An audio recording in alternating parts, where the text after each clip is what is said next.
찬송가 595장으로 찬송하겠습니다. 595장 찬송입니다.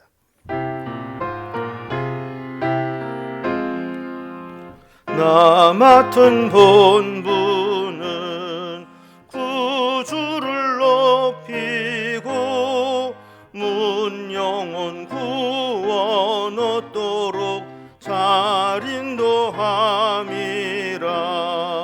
부르심 받들어 내 형제 섬기며 구주의 뜻을 따라서 내 정성 다하리. 주 앞에 모든 일 잘 행케 하시고 이후에 주님 배울 때 상 받게 하소서. 나 항상 깨어서 늘 기도드리며 내 믿음 변치 않도록 날 도와주소서. 아멘. 오늘 함께 나눌 하나님 말씀은 구약성경 민수기 12장 1절부터 마지막 절까지 말씀입니다. 민수기 12장 1절부터 16절, 구약성경 215면에 있습니다. 말씀을 제가 봉독합니다. 모세가 구스 여자를 취하였더니 그 구스 여자를 취하였으므로 미리암과 아론이 모세를 비방하니라. 그들이 이르되 여호와께서 모세와만 말씀하셨느냐 우리와도 말씀하지 아니하셨느냐 하매 여호와께서 이 말을 들으셨더라. 이 사람 모세는 온유함이 지면의 모든 사람보다 더하더라. 여호와께서 갑자기 모세와 아론과 미리암에게 이르시되 너희 세 사람은 회막으로 나아오라 하시니 그 세 사람이 나아가매 여호와께서 구름 기둥 가운데로부터 강림하사 장막문에 서시고 아론과 미리암을 부르시는지라. 그 두 사람이 나아가매 이르시되 내 말을 들으라. 너희 중에 선지자가 있으면 나 여호와가 환상으로 나를 그에게 알리기도 하고 꿈으로 그와 말하기도 하거니와 내 종 모세와는 그렇지 아니하니 그는 내 온 집에 충성함이라. 그와는 내가 대면하여 명백히 말하고 은밀한 말로 하지 아니하며 그는 또 여호와의 형상을 보거늘 너희가 어찌하여 내 종 모세 비방하기를 두려워하지 아니하느냐. 여호와께서 그들을 향하여 진노하시고 떠나심에 구름이 장막 위에서 떠나갔고 미리암은 나병에 걸려 눈과 같더라. 아론이 미리암을 본즉 나병에 걸렸는지라. 아론이 이에 모세에게 이르되 슬프도다 내 주여 우리가 어리석은 일을 하여 죄를 지었으나 청하건대 그 벌을 우리에게 돌리지 마소서. 그가 살이 반이나 썩어 모태로부터 죽어서 나온 자 같이 되지 않게 하소서. 모세가 여호와께 부르짖어 이르되 하나님이여 원하건대 그를 고쳐 주옵소서. 여호와께서 모세에게 이르시되 그의 아버지가 그의 얼굴에 침을 뱉었을지라도 그가 이레 동안 부끄러워하지 않겠느냐. 그런즉 그를 진영 밖에 이레 동안 가두고 그 후에 들어오게 할지니라 하시니 이에 미리암이 진영 밖에 이레 동안 갇혀 있었고 백성은 그를 다시 들어오게 하기까지 행진하지 아니하다가 그 후에 백성이 하세롯을 떠나 바란 광야에 진을 치니라. 아멘. 민수기 10장에서부터 이스라엘 백성들은 시내 광야에서 광야길로 들어왔다고 했죠. 네, 그들이 떠나오면서 광야의 불편함 또 힘든 여정들을 계속하면서 계속 쌓여왔던 원망과 불평을 쏟아낸 것을 보게 됩니다. 그래서 하나님은 이제 다베라에서 악한 말로 원망하는 백성들을 불로 진노하셨고 또 고기 타령하면서 불평하는 자들에게 또 기브롯 핫다와에서 심판하셨습니다. 또 게다가 이제 모세까지 자기가 뵌 자식도 아니고 낳은 자식도 아닌데 왜 힘들게 내가 이 무거운 짐을 혼자 감당해야 되냐고 불평을 했습니다. 이렇게 이제 저들은 이제 불평의 연속의 삶을 살게 되었죠. 12장에 오면 의외의 인물이 나타나서 불평을 하게 됩니다. 모세의 누이며 형인 미리암과 아론이 모세를 비방한 사건이 발생하게 됩니다. 사람이 가장 범하기 쉬운 죄가 불평이고 원망인 것 같습니다. 일반 백성이든 섞여 살던 잡족이든 심지어 모세든 또 모세의 형제 자매든 긴장을 풀지 않으면 또 입조심을 하지 않으면 언제든 우리도 이런 불평의 도구가 될 수 있다는 것을 우리가 보여주게 되는 것이죠.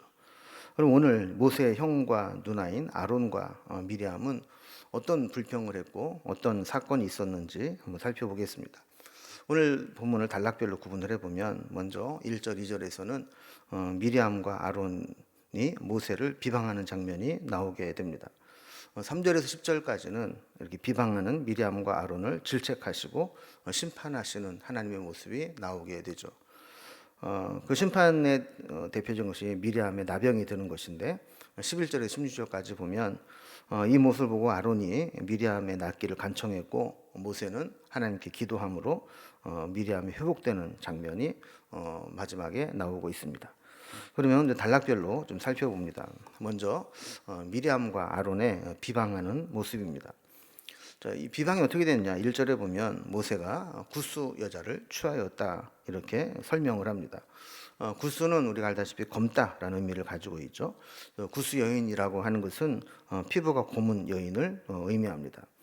아마도 성경에 자세한 기록은 없지만 광야를 지나오는 동안에 모세의 아내였던 십보라는 죽었던 것 같습니다. 그래서 모세가 에디오피아 여인을 후처로 맞이한 것이죠. 이 장면을 보면서 그동안 쌓여 있었던 불만을 아론과 미리암이 표출을 하면서 모세를 비난하고 나선 것입니다. 이방인에게서 여인을 아내로 삼는 것은 율법에 어긋난다 하는 것이죠. 그러나 엄밀히 따져보면 출애굽기 34장과 또 신명기 7장에 이런 이방 여인들과의 결혼 문제에 있어서 가나안의 7족속과의 통혼을 금지했지 모든 이방인과의 결혼을 금지한 것은 아닙니다. 그러니까 저들이 가나안 땅에 들어가게 되면 가나안 여인들과 결혼하지 마라 이런 이야기지 모든 이방인과 결혼을 금지한 것은 아니었다라는 거죠. 그런데도 미리암과 아론은 모세를 비난하게 됩니다. 우리가 늘 그렇듯이 어떤 문제를 가지고 문제를 삼고 비난을 하고 비판을 할 때에는 겉으로 드러난 표면적인 이유가 있는가 하면 그 문제를 가지고 문제를 삼는 내면에 숨겨진 심층적인 이유가 따로 존재할 때가 많습니다. 표면적으로는 모세가 구스 여인을 아내로 맞은 것에 대한 비난이지만 그러나 심층적인 진짜 내면의 이유는 모세가 혼자 너무 독재하고 있다는 불만이었습니다. 2절에 보면 그들의 불평한 내용이 나오죠. 그들이 이르되 여호와께서 모세와만 말씀하셨느냐 우리와도 말씀하지 아니하셨느냐라는 이야기입니다. 이것은 모세가 이스라엘 백성들을 잘못 다스리고 있다. 리더십을 잘못 활용하고 있다. 권력을 남용하고 있다. 이런 문제가 아니었습니다. 모세 혼자만 너무 튀고 있다는 겁니다. 그래서 모세가 독보적인 존재로 뛰어나게 있다는 것이 불만이라는 겁니다. 그 다음에 보면 여호와께서 이 말을 들으셨다 그랬습니다. 우리가 어제 본문에서 살펴보았듯이 우리가 말할 때 꼭 기억해야 될 것이 있습니다. 우리가 어떤 곳에서 말을 하든지 하나님은 우리가 말하는 것을 다 듣고 계신다라는 겁니다. 심지어는 우리가 말로 표현하지 않아도 심중에 어떤 마음을 품었는지도 다 헤아리시는 분이 하나님이기 때문에 우리가 말하는 것을 조심해야 되는 것이죠. 자, 이렇게 어떤 모세에 대해서 시기하고 모세에게만 특별한 권한이 주어진 것에 불만을 품은 이 아론과 또 미리암은 하나님으로부터 질책을 받습니다. 두 번째 단락을 보면 미리암과 아론을 질책하고 심판하는 하나님이 나오게 됩니다. 자, 모세와 아론이 이렇게 모세를 비난할 때 미리암과 아론에게 어떤 일이 일어났는가를 보여줍니다. 3절에 보면 하나님은 이 사람 모세는 온유함이 지면의 모든 사람보다 더하더라라고 평가하고 있습니다. 사람들은 일반적으로 어떤 비난하는 소리를 들으면 둘 중에 하나의 반응을 보입니다. 하나는 심하게 막 분노하거나 또 하나는 아주 심하게 의기소침해서 의욕을 상실하게 된다는 것이죠. 그러나 우리가 어떤 말을 듣든지 우리가 분노하거나 의욕 상실하는 것은 하나님의 뜻이 아닙니다. 모세는 그런 말을 들었지만 그의 온유함이 지면의 모든 사람보다 더했다 그럽니다. 그러니까 뭐 분노하든지 의욕 상실하든지 이렇게 감정에 휘말린 것이 아니라 그냥 온유하게 하나님께 모든 것을 맡기고 하나님의 처분을 기다리고 있다는 겁니다. 4절부터는 하나님께서 어떻게 개입하고 있는가를 보여주는데요. 4절에 보면 하나님께서 모세와 아론, 미리암 이 세 사람을 회막으로 나오게 하십니다. 그들이 회막 앞으로 나아가죠. 그리고 5절에 보면 그들 중에서 하나님이 구름 기둥으로 강림하신 가운데 미리암과 아론 이 두 사람을 따로 또 앞으로 더 나오게 하십니다. 그리고 6절부터 8절까지 보면 모세를 비방했던 아론과 미리암에게 하나님이 말씀하시는 장면이 나옵니다. 6절을 보면요, 하나님께서 선지자를 통해서 하나님께서 말씀하실 때에는 때로 어떤 때는 환상으로 알리기도 하고 어떨 때는 꿈으로 말씀을 주시기도 하셨다라는 겁니다. 일반적으로 선지자들에게는 이렇게 꿈과 환상으로 하나님의 말씀을 전하시는데 7절에 보면 하나님이 모든 것을 위탁한 모세에게는 그렇게 하지 않으셨다라는 겁니다. 하나님께 충성된 자, 하나님께 충성되어 사명을 맡은 자에게는 차별화된 은혜를 주시겠다라는 것입니다. 그럼 우리가 믿음으로 구원에 이르는 것은 누구에게나 동일하게 주어지는 은혜지만 하나님의 그 특별한 은혜는 특별한 충성과 헌신을 하는 사명을 맡은 자에게 임하기도 합니다. 8절의 말씀처럼 모세와는 대면하여 명백하게 말했고 은밀하게 꿈이나 환상 이런 것으로 간접적으로 말씀하지 않으셨다라는 겁니다. 하나님은 이 비교를 통해서 지금 미리암과 아론이 비방하는 대상자가 어떤 사람인지를 알게 하신 것입니다. 사실 이제 모세가 미리암과 아론의 입장으로 본다면 집에서 동생입니다. 그러니까 그들은 늘 하나님이 세우신 지도자요 하나님의 종이다라는 생각보다는 늘 집에서 어릴 때부터 자라나온 동생 같은 생각을 앞서게 한 것이죠.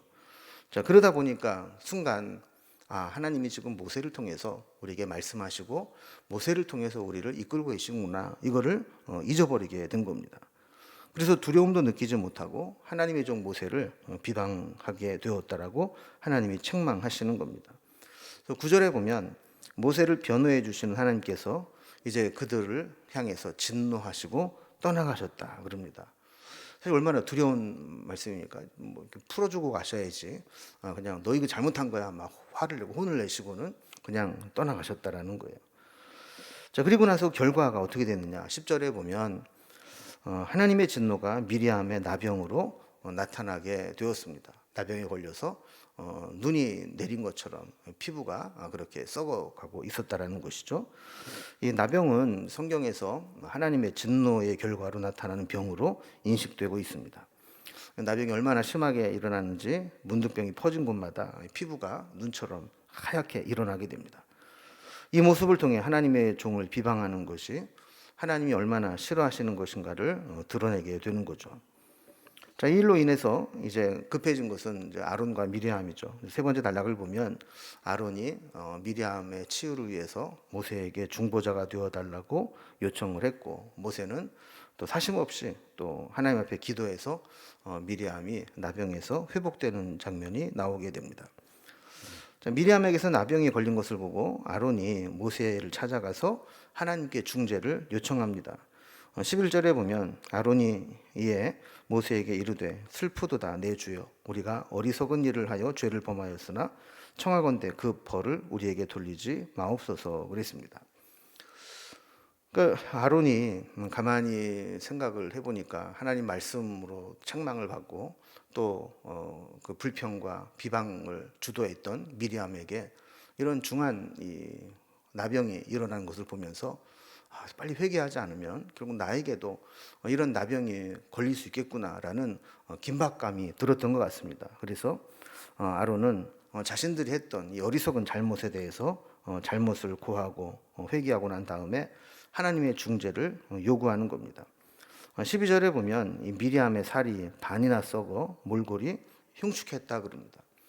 만약에 그냥 이 상태로 계속 번져나가게 된다면 그는 사산되어서 나온 태화와 같이 그냥 생명을 잃어버리고 비참한 처지가 될 것이라고 고백을 하는 것이죠. 13절에 보면 이 이야기를 들은 모세가 여호와께 부르짖어 기도합니다. 하나님여 원하건대 그를 고쳐주옵소서 간절하게 기도하게 되죠.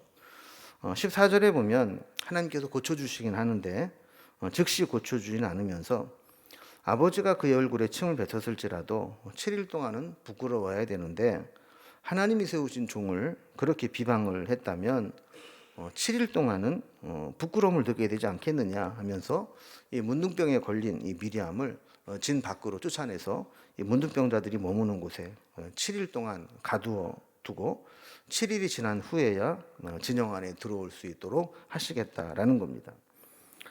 여러분, 이 사건을 통해서 우리는 모세의 중보기도의 위력을 보게 되죠. 모세는 미리암에게서 하나님의 진노가 임하지 않도록 부르짖어 기도했습니다. 다른 사람의 문제를 위해서 부르짖어 기도하면 하나님께서 들어주시는 것을 보여주시는 것이죠. 우리도 우리 주변에 어려움을 당한 분들을 생각하면서 간절하게 기도할 때 하나님은 능력을 나타내 주시는 겁니다. 15절에 보면 미리암의 범죄는 미리암 개인으로 끝나지 않았습니다. 미리암이 7일 동안 격리되어 있는 동안 이스라엘 백성들은 전체가 앞으로 나아가지 못하고 그냥 그 자리에 머물러 있어야만 하는 족쇄 역할을 하게 된 것이죠.